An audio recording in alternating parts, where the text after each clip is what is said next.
Hi ಎಲ್ಲರಿಗೂ welcome to KFI tax. ಸ್ವಲ್ಪ disappoint ಆಗಿದ್ದೀನಿ, ಸ್ವಲ್ಪ ಅಂತಲ್ಲ ಸಿಕ್ಕಾಪಟ್ಟೆನೇ ಡಿಸಪಾಯಿಂಟ್ ಆಗಿದ್ದೀನಿ. ಈ KFIನವರು ಹೋಗ್ತಿರೋ ರೀತಿ ಅಥವಾ ಡಿಸಿಷನ್ಸ್ ತಗೊಳ್ಳೋದ್ರಲ್ಲಿ ಡಿಲೇ ಮಾಡ್ತಿರೋ ರೀತಿ ನೋಡಿದ್ರೆ ಸ್ವಲ್ಪ ತುಂಬಾ ಲ್ಯಾಗಿಂಗ್ ಬಿಹೈಂಡ್ ಆಗ್ತಾ ಇದ್ದೀವಿ. ನಾವು ಎಲ್ಲೋ ಒಂದು ಇಂಡಸ್ಟ್ರಿಯಾಗಿ ಕೆಳಗಡೆ ಬಿದ್ದೋಗ್ತಾ ಇದ್ದೀವಿ ಅಂತ ನನಗೊಂದು ಫೀಲಿಂಗ್ ಬರ್ತಾ ಇದೆ. ಸೊ ಯಾಕಪ್ಪ ಅಂದರೆ ಒಂದಷ್ಟು ಆ್ಯಕ್ಟರ್ಸ್ ಇದ್ದಾರೆ, ಒಂದಷ್ಟು ಇಂಡಸ್ಟ್ರೀಸ್ ಇದೆ. Take for example Fahadh Faasil, Dhanush ಅವ್ರು ಇರ್ಬೋದು. ಒಂದೊಂದು ಲ್ಯಾಂಗ್ವೇಜಲ್ಲಿ ಸಿನಿಮಾ ಮಾಡಿ ಅಕ್ರಾಸ್ ದಿ ನೇಷನ್ OTTನಲ್ಲಿ ಧೈರ್ಯ ಮಾಡಿ ರಿಲೀಸ್ ಮಾಡಿ they are becoming global stars. ಇವಾಗ ಫಹದ್ ಫಾಸಿಲ್ ಅವರು ಎಷ್ಟು ಜನಕ್ಕೆ ಗೊತ್ತಿತ್ತು OTTನಲ್ಲಿ ಅವ್ರು ಸಿನಿಮಾಗಳು ಬರೋಕ್ಕೆ ಮುಂಚೆ? ಕನ್ನಡ ಆಡಿಯನ್ಸ್ಗೆ ಗೊತ್ತೇ ಇರಲಿಲ್ಲ. ಇವಾಗ ಎಷ್ಟೋ ಜನ ನಮ್ಮ audience the becoming fans of Fahadh Faasil ಆಗಿರ್ಬೋದು, ಧನುಷ್ ಅವರ ಆ್ಯಕ್ಟಿಂಗ್ ನೋಡಿ ಅಪ್ರಿಷಿಯೇಟ್ ಮಾಡ್ತಾರೆ. They are already global stars ಅಂತಲೇ ಹೇಳ್ಬೋದು, ರೈಟ್? ಸೊ ಆ ಥರ ಒಂದು ಚೇಂಜಸ್ ನಡೀತಿರ್ಬೇಕಾದ್ರೆ ನಮ್ಮ ಕನ್ನಡನಲ್ಲಿ ಯಾಕೆ ಅಷ್ಟೊಂದು ಹಿಂಜರಿತಾ ಇದ್ದಾರೆ ಸಿನಿಮಾಗಳನ್ನ ರಿಲೀಸ್ ಮಾಡೋಕ್ಕೆ ಅಂತ ನನಗೆ ಅರ್ಥ ಆಗ್ತಾ ಇಲ್ಲ. ಎಲ್ಲರೂ ಹಿಂಜರಿತಾ ಇದ್ದಾರೆ, ಬಟ್ ನನಗಿವತ್ತು ಒಂದು ಸಿನಿಮಾ ರಿಲೀಸ್ ಆಗಬೇಕು ಅಂತ ನನಗೆ ಅನಿಸ್ತಾ ಇರೋದು. ಆ್ಯಂಡ್ ರಿಲೀಸ್ ಆದರೆ ಈ ಸ್ಟಾರ್ಗೆ ಏನು ಸ್ಟಾರ್ಡಮ್ ಇದೆ ಅದು ಮಲ್ಟಿಪಲ್ ಫೋಲ್ಡ್ಸ್ ಜಾಸ್ತಿ ಆಗುತ್ತೆ, ಕನ್ನಡಕ್ಕೂ ಜಾಸ್ತಿ ರೆಕಗ್ನಿಷನ್ ಸಿಗುತ್ತೆ, ಒಳ್ಳೆ ಕಲೆಕ್ಷನ್ಸ್, ಒಳ್ಳೆ ದುಡ್ಡು ಬರುತ್ತೆ ಅಂತ ನನಗೆ ಅನಿಸ್ತಾ ಇದೆ. From OTT platform to the production team ಅಥವಾ ಪ್ರೊಡ್ಯೂಸರ್ಸ್. ಯಾವುದಪ್ಪ ಅದು ಸಿನಿಮಾ ಅಂದರೆ ಚಾರ್ಲಿ 777. ಸೊ ಯಾತಕ್ಕೆ ಈ ಸಿನಿಮಾ ಮಾತ್ರ ನಾನು ಇವತ್ತು ಪರ್ಟಿಕ್ಯುಲರ್ ಆಗಿ ಮಾತಾಡ್ತಿದ್ದೀನಿ ಅಂದರೆ ಡೆಫಿನೆಟ್ಲಿ ಈ ಸಿನಿಮಾದಲ್ಲಿರುವಂಥ ಒಂದು ಕಂಟೆಂಟ್, ಯೂನಿವರ್ಸಲ್ ಕಂಟೆಂಟ್ ಇದೆ ಈ ಸಿನಿಮಾದಲ್ಲಿ.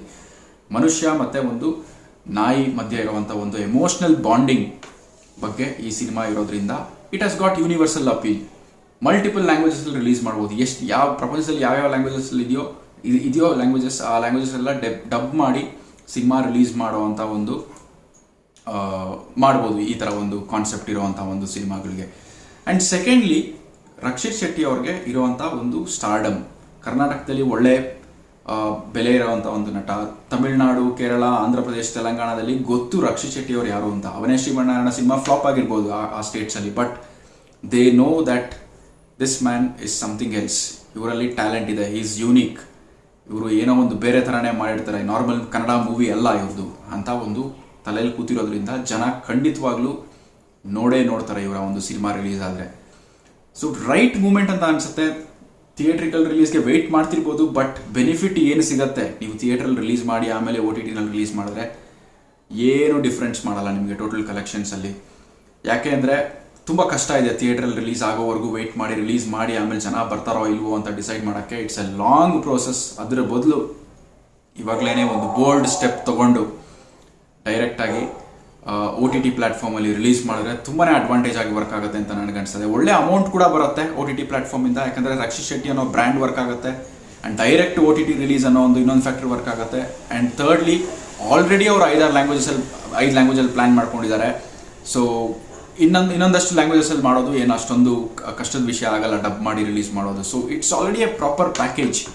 ಒಂದು ಒಳ್ಳೆ ಪ್ರಾಡಕ್ಟ್ ಕೈಯಲ್ಲಿ ಇಟ್ಕೊಂಡಿದ್ದಾರೆ, ಒಳ್ಳೆ ದುಡ್ಡು ಕೂಡ ಬರುತ್ತೆ. ಇವರತ್ನಾಗೆ ಫಾರ್ ಎಕ್ಸಾಂಪಲ್ ನ್ಯೂಸ್ ಓಡಾಡ್ತಿರೋದು 20 ರಿಂದ 25 ಕೋಟಿ ರೂಪಾಯಿ ಕೊಟ್ಟಿದ್ದಾರೆ, ಅದು ಥಿಯೇಟ್ರಿಕಲ್ ರಿಲೀಸ್ ಆದಮೇಲೆ ಅಂತ. ಸೊ ಈ ಥರ ಒಂದು ಸಿನಿಮಾ 5 ಲ್ಯಾಂಗ್ವೇಜಸ್ಸಲ್ಲೇ ಮಾಡಬೇಕು ಅಂತ ಪ್ಲ್ಯಾನ್ ಮಾಡ್ಕೊಂಡಿರೋವಂಥ ಒಂದು ಸಿನಿಮಾ ಚಾರ್ಲಿ 777ಗೆ ಇನ್ನೆಷ್ಟು ಕೊಡ್ಬೋದು ಅಂತ ನೀವೇ ಇಮ್ಯಾಜಿನ್ ಮಾಡ್ಕೊಳ್ಬೋದು. ನನ್ನ ಪ್ರಕಾರ ಡೆಫಿನೆಟ್ಲಿ 40 to 50 crores ಈಸಿಯಾಗಿ ಬರುತ್ತೆ. ಅದ್ರ ಜೊತೆ TV ರೈಟ್ಸ್ ಮಲ್ಟಿಪಲ್ ಲ್ಯಾಂಗ್ವೇಜಸ್ಸಲ್ಲಿ ಈಸಿಯಾಗಿ they can touch 80 to 100 crores collections, overall collections ಮಾಡ್ಬೋದು. 100 crores ಡೆಫಿನೆಟ್ಲಿ ಟಚ್ ಮಾಡ್ಬೋದು. ಸೊ ಈ ಥರ ಒಂದು ಆಪರ್ಚುನಿಟಿ ಇರೋವಾಗ ಯಾತಕ್ಕೆ ಯೂಸ್ ಮಾಡ್ಕೊಳ್ಬಾರ್ದು? ಬೇರೆ ಸ್ಟೇಟ್ಸ್ ಅವರು ಮನೆಯಲ್ಲೇ ಕೂತ್ಕೊಂಡು ಗ್ಲೋಬಲ್ ಸ್ಟಾರ್ ಆಗ್ತಾ ಇದ್ದಾರೆ, ನಮ್ಮವರು ಇಂಥ ಒಂದು ಒಳ್ಳೊಳ್ಳೆ ಪ್ರಾಡಕ್ಟ್ ಇಟ್ಕೊಂಡು why are they not taking that bold step? Release ಮಾಡಿ ಬಿಡಿ, give your best movie to OTT and next plan ಮಾಡೋಣ. ನೆಕ್ಸ್ಟ್ ಏನು ಮಾಡ್ಬೋದು ಹೊಸದಾಗಿ ಅಂತ ನಾವು ಪ್ಲ್ಯಾನ್ ಮಾಡ್ಬೋದು ಈ ಒಂದು ಟೈಮಲ್ಲಿ.